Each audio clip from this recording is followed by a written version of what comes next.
Today we will discuss a problem of AdCoder Beginner Contest 203, which was sponsored by Panasonic. In this we will discuss the problem E white pawn. So first let us understand the problem statement. It says that suppose we are given a n and we have a matrix of 2n plus 1 into 2n plus 1. So there will be always odd number of rows and odd number of columns, and they are numbered from 0 to 2n and 0 to 2n for both rows and columns. And we have one white pawn which is initially at 0 comma n. So 0 comma n is the middle cell of the lowest row, and we have m black pawns whose coordinates we are given, and there are some conditions. They are just normal conditions that we can move black pawn from some x to, we can increment the x coordinate of that pawn. We can increment the x coordinate as well as y coordinate of our black pawn if there is a white pawn on that cell, and we can also increase the x coordinate and decrease the y coordinate if there is white pawn on that cell. So now let me explain you what it is trying to say. So suppose we have a 5 into 5 grid, and we will always have our white pawn at the middle here, and suppose there is a black pawn here and one black pawn here. So when our white pawn will reach here, it will not be able to move further in this column because there is a black pawn here. So to move further, it can go first, it can go here and then move in this column. Or if there is a black pawn here also, then it can also move here and it can go in this column also. So the question is saying that we have to tell the number of y's which are possible when we will reach at x is equals to 2n.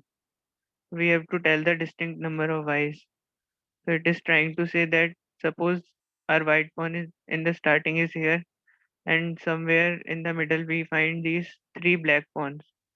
So we will first move here and then we can move in these two cells.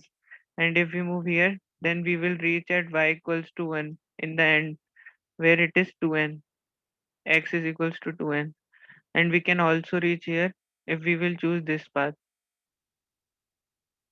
So how we will solve this question?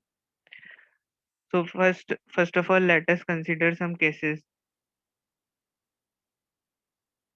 Suppose we have a white pawn here, and in some cell in this column only we will find a black pawn.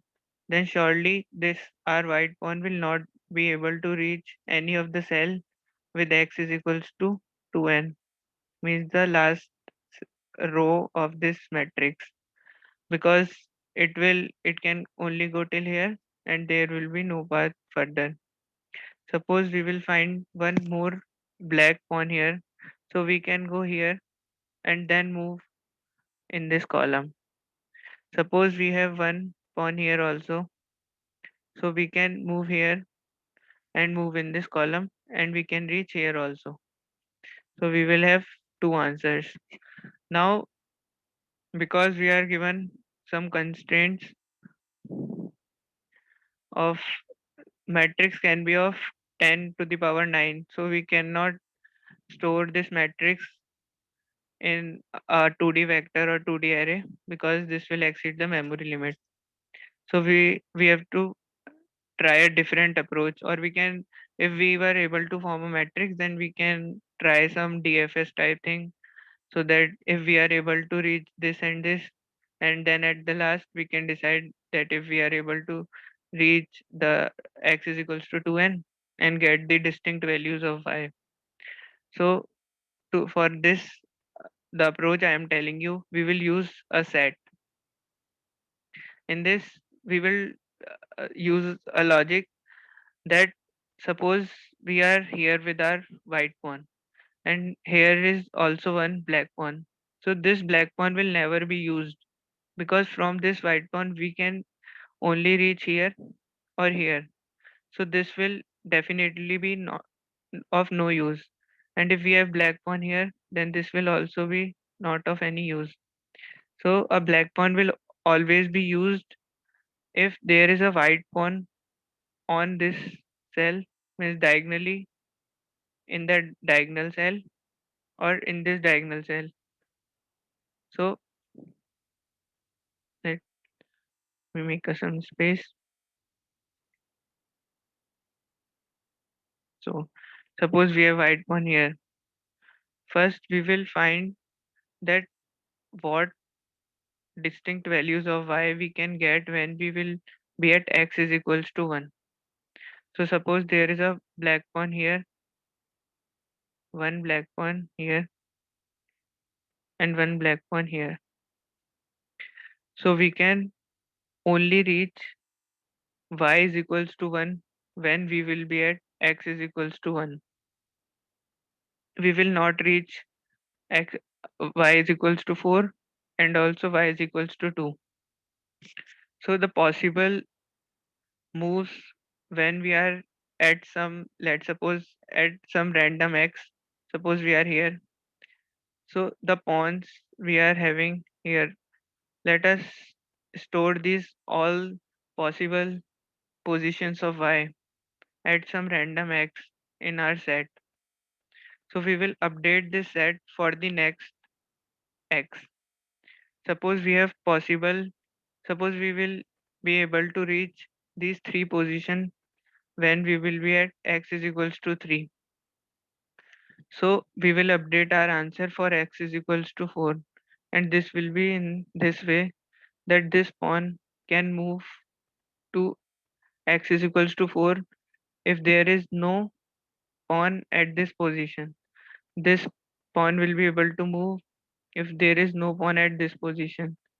This pawn will be able to move if there is no pawn at this position.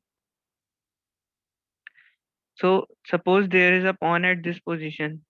So when we will update our set for as x is equals to 4, then we will have to remove this pawn from our set because this will never be able to move to x is equals to 4. And this pawn will also be not be able to move, but this pawn will be able to move. Now suppose there is also one pawn here. So this pawn can move here and this pawn can also move here. So this pawn will not be able to move here, but this pawn will be moved, can be able to move here.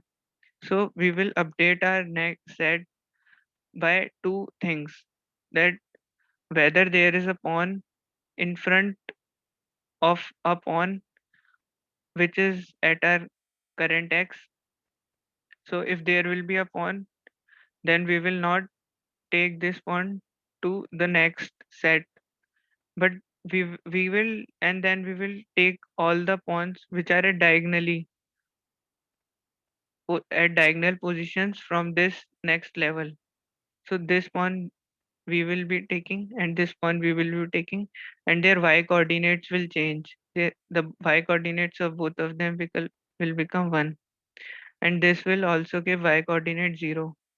So for the next step we will get two y coordinates 0 and 1. So let's try this solution. So this is the code that first we are taking and m.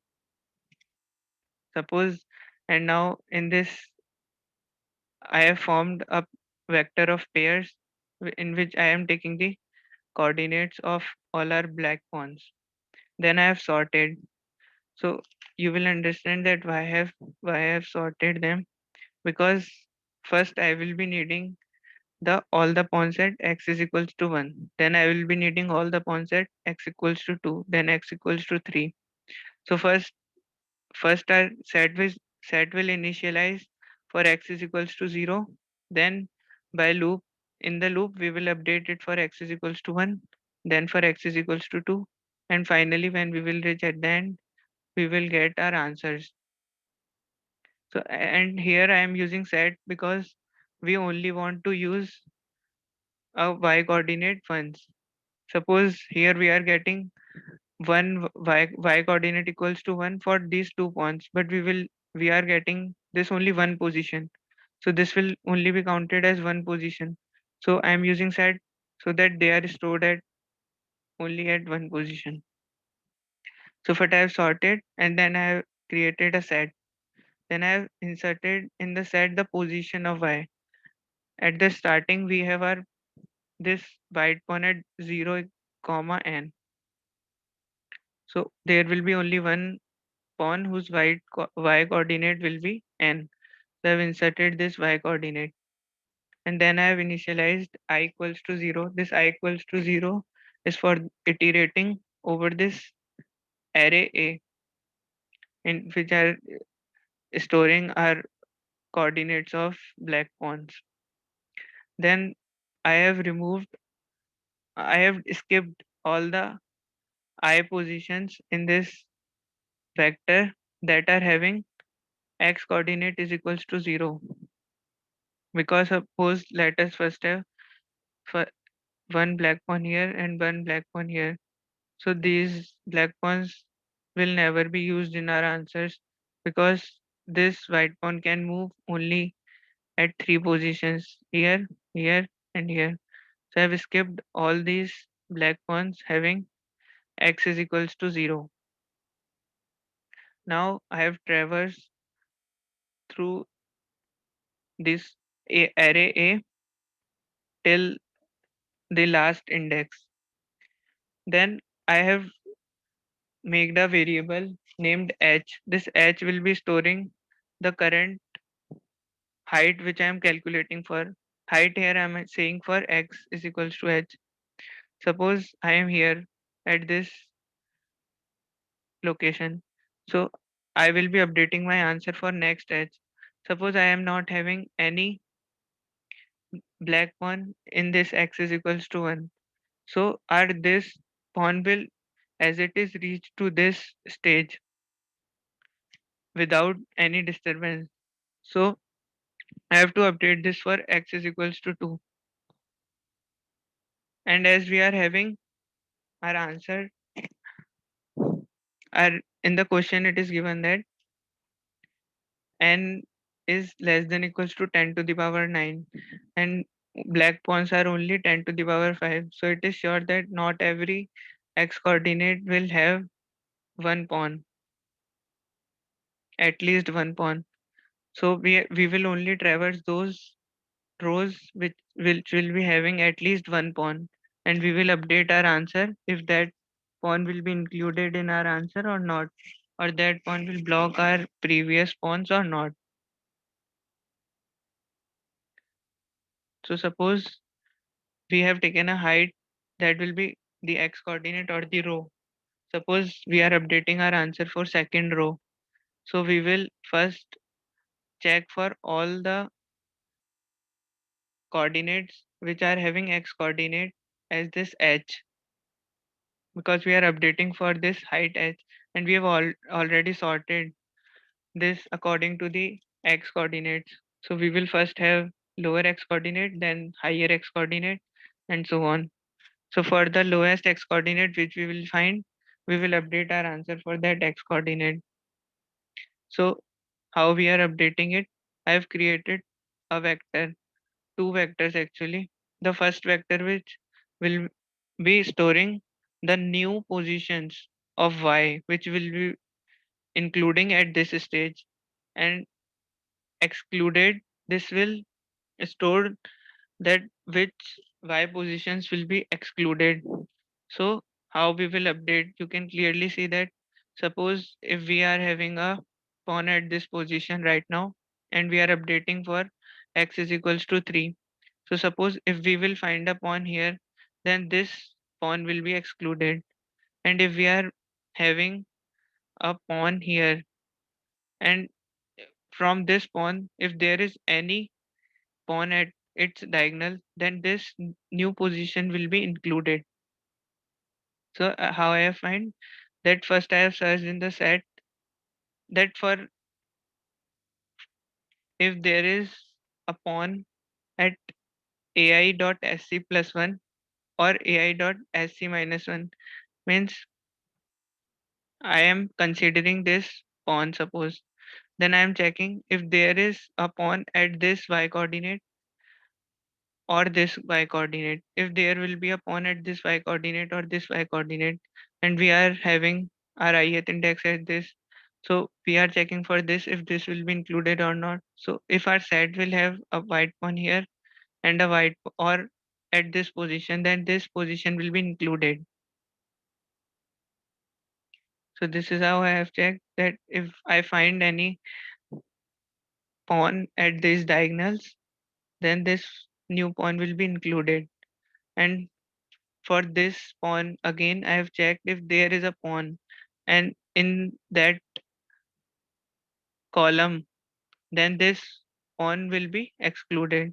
So one pawn can give rise to one new pawn and also get excluded. Suppose we have a black pawn here, and for previous we have a black pawn here. So this black pawn will be excluded, but at this black pawn has one pawn at diagonal, so this will give rise to a new pawn, and this itself gets excluded because it has a pawn in front of it. So in excluded I have included all the pawns which will be excluded. Okay, and then at last I have iterated for the excluded, and I have erased all the pawns from this set which should be excluded and included all the pawns which should be included. Then at last, when we will reach at the last, we will only have pawns which will be able to reach at this position. And as it is a set, it will contain only distinct elements. So we can directly print the size as we have to tell the distinct position which we can reach. So that's all for this question.